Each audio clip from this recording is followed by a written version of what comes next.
Jail से छूटते ही लांजी क्षेत्र के पूर्व विधायक किशोर समृते ने दिखाए डबल तेवर। डबल मनी मामले पर पुलिस से लेकर पत्रकार और विधायक से लेकर पूर्व विधायक पर साधा निशाना। सुभाष चौक में किशोर समृते ने जनसभा को किया संबोधित। डबल मनी के पीड़ितों से की इमोशनल अपील। लेकिन लांजी क्षेत्र में जब चुनाव होता है तो उम्मीदवार चुनाव के सड़क जाते हो, लांजी क्षेत्र का नक्शा नहीं लगाते, अपने बाप की फोटो लगाते हैं। पत्रकार उसने लिखा कि ये डबल मनी का खलनायक कोर्ट। तो मैंने बोला मेरे घर में तो सीबीआई ने 2 बार 3 बार छापा मारी, तुम भी अगर एक बार और मार लो छापा, कोई बहुत बड़ी बात नहीं। ये तमाम पुलिस ऑफिसर जिन लोगों ने इस चीट फंड कंपनी में कार्रवाई की, इन सब के खिलाफ भी सीबीआई इंक्वायरी होना चाहिए। इनके घरों में भी छापे पड़ना चाहिए, इनके घरों से भी पैसे जब्त होना चाहिए। बेल कैंसिल हो गई, इसलिए बेल कैंसिल हो गई कि इस पूरे बेल में एक जज साहब को बदनाम किया कि 10 करोड़ रुपए की जमानत। उस जज साहब के नाम पे एक पत्रकार ने पैसा खा गया, एक वकील ने पैसा खा गया। जज साहब चिढ़े हुए थे। किशोर समृते की पिटीशन लगी। जज साहब हमारे वकील के मित्र थे, 1 मिनट में उन्होंने बेल कैंसिल किया। ये पुलिस वाले जो जुआ सट्टा शराब पकड़ते, इनने पैसा लगाया था डबल मनी। इनको तो कम से कम कानून का ज्ञान होना चाहिए, लेकिन ये पैसे का लगा, हमारा पैसा डबल हो जाएगा, डबल हो जाएगा। गांव की ये हमारी माताएं छोटी कम पढ़ी लिखी, लोगों ने इनको बताया माता जी तुम्हारा पैसा डबल हो जाएगा। तो जितने भी इलाके के स्व सहायता समूह की हमारी महिलाएं, गरीब महिलाएं जो दिन भर यहाँ काम करती वहाँ काम करती, उनको लगा कि चलो हमारा पैसा डबल हो जाएगा, हमने भी लगा दिया उनका पैसा। गांव के सरपंच मनरेगा का पैसा लगा दिया, सचिव ने मनरेगा का पैसा लगा दिया।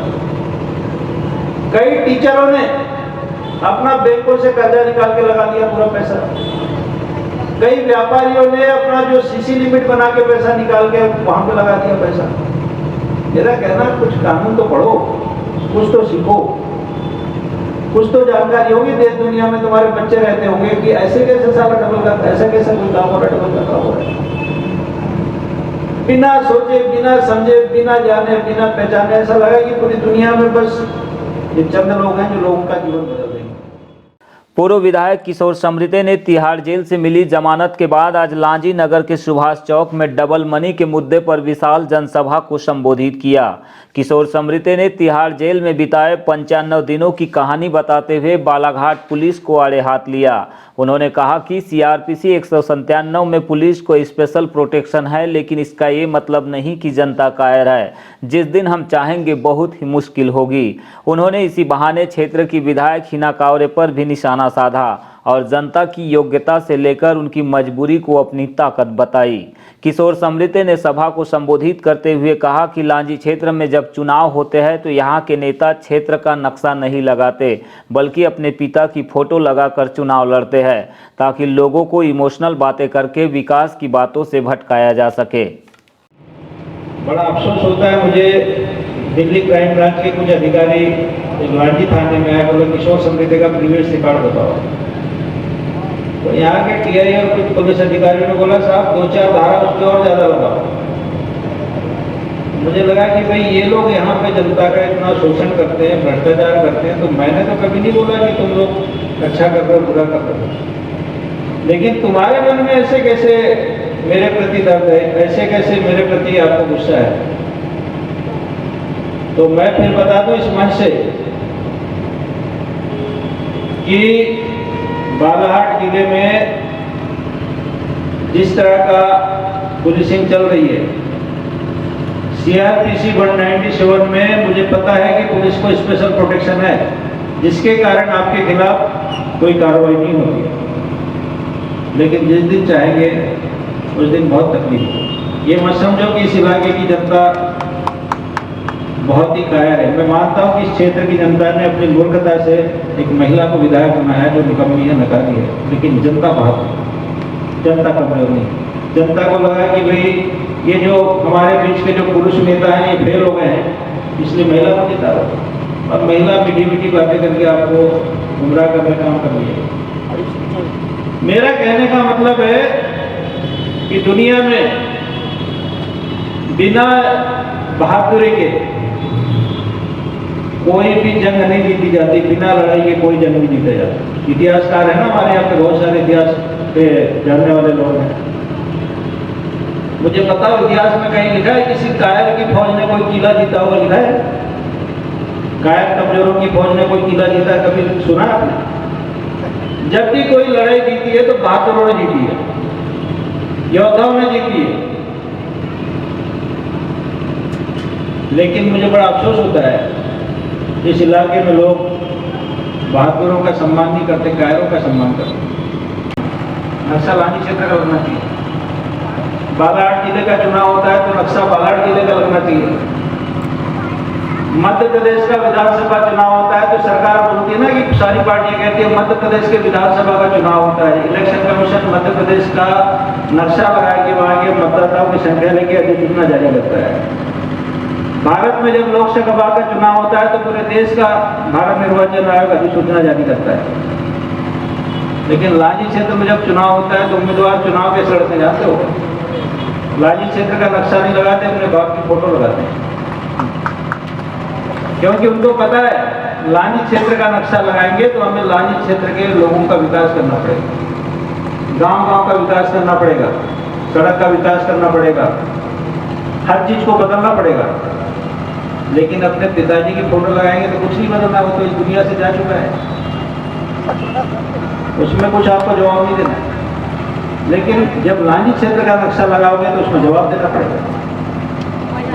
किशोर समृते ने डबल मनी के मुद्दे पर पत्रकार से लेकर पुलिस और जिला प्रशासन से लेकर सरकार तक को अपने निशाने पर लिया। उन्होंने कहा कि आज जरूरत यह है कि हमारे पूरे सिस्टम को सुधारने, जनता के बीच संविधान की शपथ दिलाने की जरूरत है। जब ये लोग अपने पद की शपथ लेने के बाद ठीक से काम नहीं करे तो जनता को इसकी जिम्मेवारी लेना चाहिए। जब तक ऐसा नहीं होगा तब तक चाहे टीआई हो या एसपी हो, हमारे विधायक हो या फिर सरकार के लोग नहीं सुधरने वाले। इस इलाके में आया तो मुझे पता लगा कि इस इलाके में बड़े मर्डर हो रहे हैं, बड़े लोग सुसाइड कर रहे हैं। जब मैं यहाँ से लांजी नगर पंचायत का चुनाव था उस समय हमारे यहाँ पे किसी मंच के बाजू में सुरेंद्र पांडे जी, उन्होंने भी सुसाइड किया, हमारे बीच के लोगों ने। लांजी में भी काफी सुसाइड हुआ। इसकी मूल वजह जानते हो क्या है? इस क्षेत्र में पूरे बालाघाट जिले में भयंकर गरीबी, भुखमरी और बेरोजगारी, और जहाँ गरीबी, भुखमरी, बेरोजगार होता है, बेरोजगारी होती है, वहाँ पे नक्सलवाद होता है। नक्सलवाद कहाँ पे पैदा होता है? जहाँ गरीबी, भुखमरी, बेरोजगारी। मैं बालाघाट के एसपी से पूछना चाहता हूँ, कानून की बात तुम करते हो, कानून की बात हम भी करते हैं। जितने घरों में आपने छापेमारी की, क्या उन घरों के सर्च वारंट आपने लिए? पहला जवाब। जितने घरों में आपने छापेमारी की उसके बाद जो माल जब्त हुआ, जो पैसा जब्त हुआ, उसका पंचनामा आपने बनाया? किसी का पंचनामा बनाया? पूछो सारे पत्रकार लोगों, मैं आपसे पूछ रहा हूं। और पंचनामे के बाद एफआईआर जो सीआरपीसी 154 में होती है, वो एफआईआर करने वाला कौन था? ये कानून की भाषा है।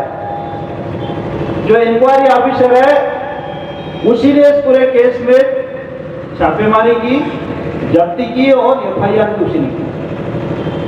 मैं मानता हूं ये बार नहीं है, लेकिन तमाम लोगों के घर में जो आपने कार्रवाई की, अगर जब्ती बनाते, पंचनामा बनाते तो वो पैसा अदालत में जब्त होता और जनता की जेब में जाता, वो तुम्हारी जेब में नहीं जाता।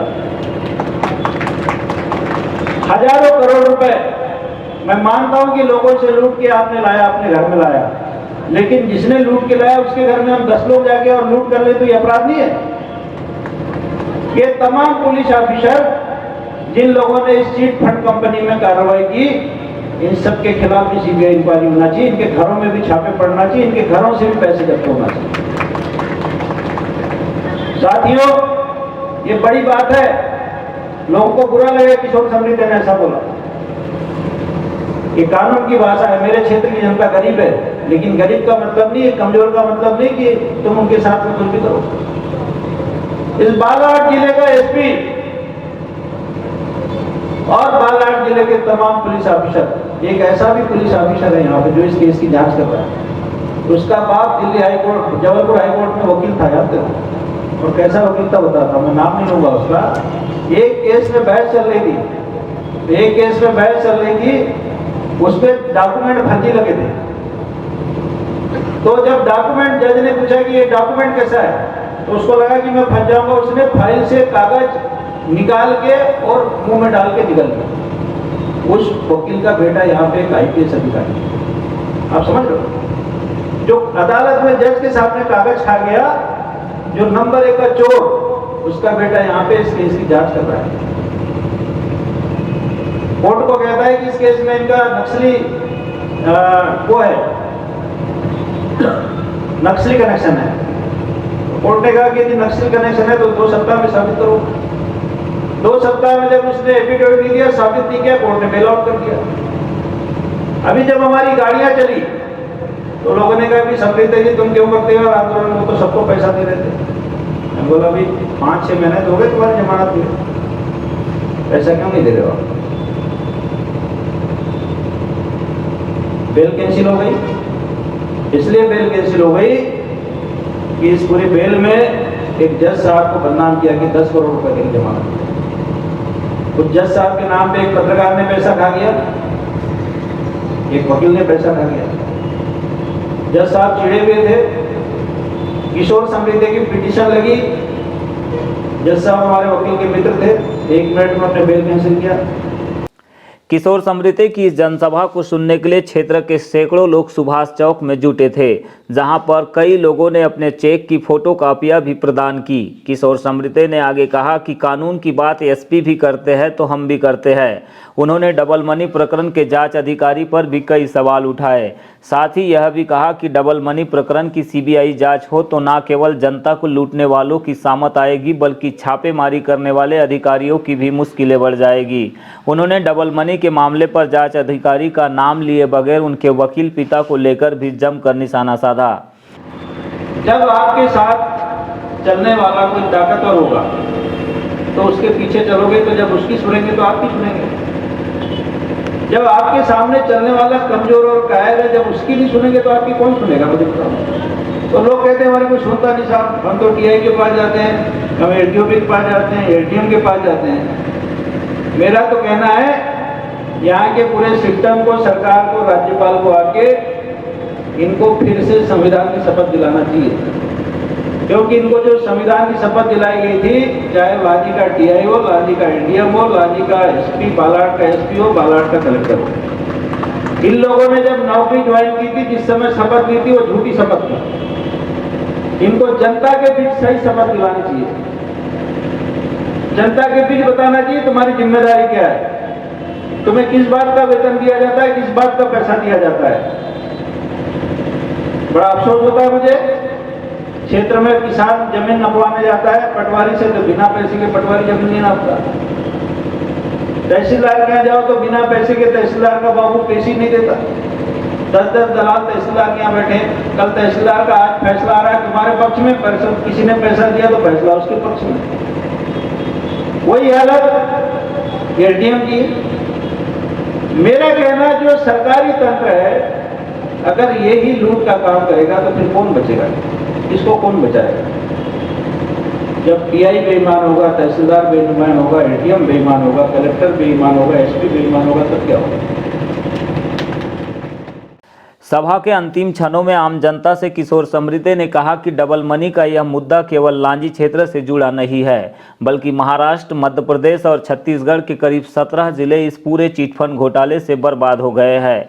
यह मामला बंगाल के शारदा चिटफंड घोटाले से भी बड़ा है। इसमें आम जनता से लेकर सरकारी कर्मचारियों और सरपंचों ने भी बड़े पैमाने पर लालच में आकर अपनी जमा पूंजी लगाई है। यह राशि 3,500 करोड़ से अधिक है। इस मामले से लांजी क्षेत्र में युद्ध जैसे हालात बन रहे हैं। लोग आत्महत्या कर रहे हैं, एक दूसरे की जान लेने लगे हैं और शासन प्रशासन मौन बना हुआ है। लेकिन अब हम चुप नहीं रहेंगे। इस पूरे मामले पर जनता ने विश्वास किया और साथ दिया तो लांजी से लेकर भोपाल और भोपाल से लेकर दिल्ली तक हम सरकार को सबक सिखाएंगे। उन्होंने यह भी कहा कि यह मेरी पहली जनसभा है। आगे हम हर गांव में जाकर लोगों से उनकी लूटी हुई रकम को दिलाने के लिए चेक जमा कराएंगे और आगे की कानूनी लड़ाई भी लड़ेंगे, जिससे कि गरीबों का पैसा उन्हें वापस दिलाया जा सके। समृद्धि ने यह भी कहा कि गरीबों का पैसा वापस दिलाने मेरे अलावा कोई भी नेता आगे नहीं आएगा, इसीलिए आंदोलन का नेतृत्व मैं ही करूंगा। देखते हैं कि सरकार कब तक लोगों को पैसा नहीं दिलाती है। जो पुलिस अधिकारी इस मामले में लिप्त हैं और जो दूसरों को डराने का काम कर रहे हैं, वो सारे के सारे पुलिस अधिकारियों को भी गिरफ्तार करवा के जेल भिजवाने का काम करेंगे। ये भी एक तमाशा होगा। ये बिल्कुल नहीं समझना। इनका ये नहीं समझ कि बाप का थाना ऐसा नहीं है। ये भी उसी थाने में बंद होंगे, उसी हथकड़ी उनके हाथ में लगेगी और उसी जेल में जाएगी। कानून सबके जगह। तो साथियों, आपको इस आंदोलन को पूरी ताकत से लगना है। अभी तो आप लोग डर के मारे मुट्ठी भर लोग आए, 100, 200, 500, इसको बोलते हैं मनोरंजन करने आया आपको कि सबने क्या है, बहुत दिन में भाषण दे रहा, पता नहीं क्या बोलेगा, क्या नहीं बोलकर मजे करते। लेकिन अगली बार अब आपको जब बुलाया जाएगा तो ये संख्या 10,000, 30,000 होगी। और फिर यहाँ से हम चल के एटीएम का दफ्तर भी घेरेंगे, थाने को भी घेरेंगे, थाना और एटीएम दोनों घेरेंगे। लेकिन अभी हमारी संख्या कम है। इस संख्या को 10 गुनी 20 गुनी करो। इसी भीड़ को भी जाके फिर हम बालाघाट में कलेक्ट्रेट को घेरेंगे। इसी भीड़ को लेके फिर हम चलेंगे भोपाल में और इसी भीड़ को लेके चलेंगे दिल्ली। 4 बार में ये सरकार ठीक हो जाएगी। 4 बार करना पड़ेगा और आपका पैसा आपको मिल जाएगा। आपको कुछ नहीं करना है, आपको हमको रुपया पैसा नहीं देना, आपको चेक की फोटोकॉपी देना है, आपको इस बात का ध्यान रखना।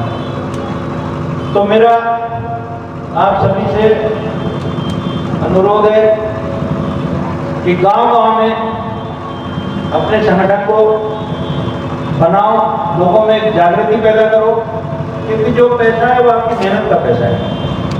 किसी ने मंगलसूत्र बेचा है, किसी ने गाय बेचा है, किसी ने बकरी बेचा है, किसी ने जमीन बेचा है, किसी ने पता नहीं क्या क्या किया। तो ये सारा का सारा जो पैसा है, ठीक है, एक हवा चल गई, एक लालच चल गया। मनुष्य का स्वभाव होता है, लालची स्वभाव होता है, लालच में आदमी बह गया।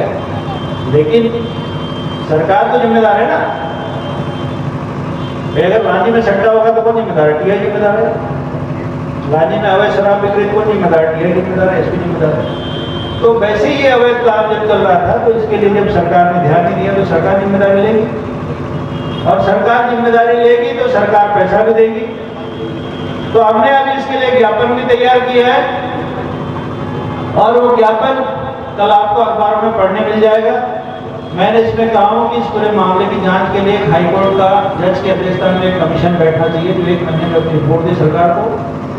और जैसे उड़ीसा में पैसा वापस हुआ, उस रिपोर्ट के आधार पर लांजी क्षेत्र की गरीब जनता का जो पैसा है वो जनता को वापस मिलना चाहिए, और नहीं मिला तो फिर आंदोलन बड़ा होगा, उसका रूप बड़ा होगा, फिर बड़े बड़े लोग आएंगे इस आंदोलन में। आप चिंता नहीं करो, देश के बड़े नेताओं को भी इस आंदोलन में बुलाएंगे और सबकी मदद दी जाएगी, क्योंकि अकेला मेरा आंदोलन नहीं है, हमारी गरीब जनता का आंदोलन है, नौजवानों का आंदोलन है। और जितने भी इसमें बेरोजगार जो एजेंट बन के काम कर रहे हैं उनको डरने घबराने की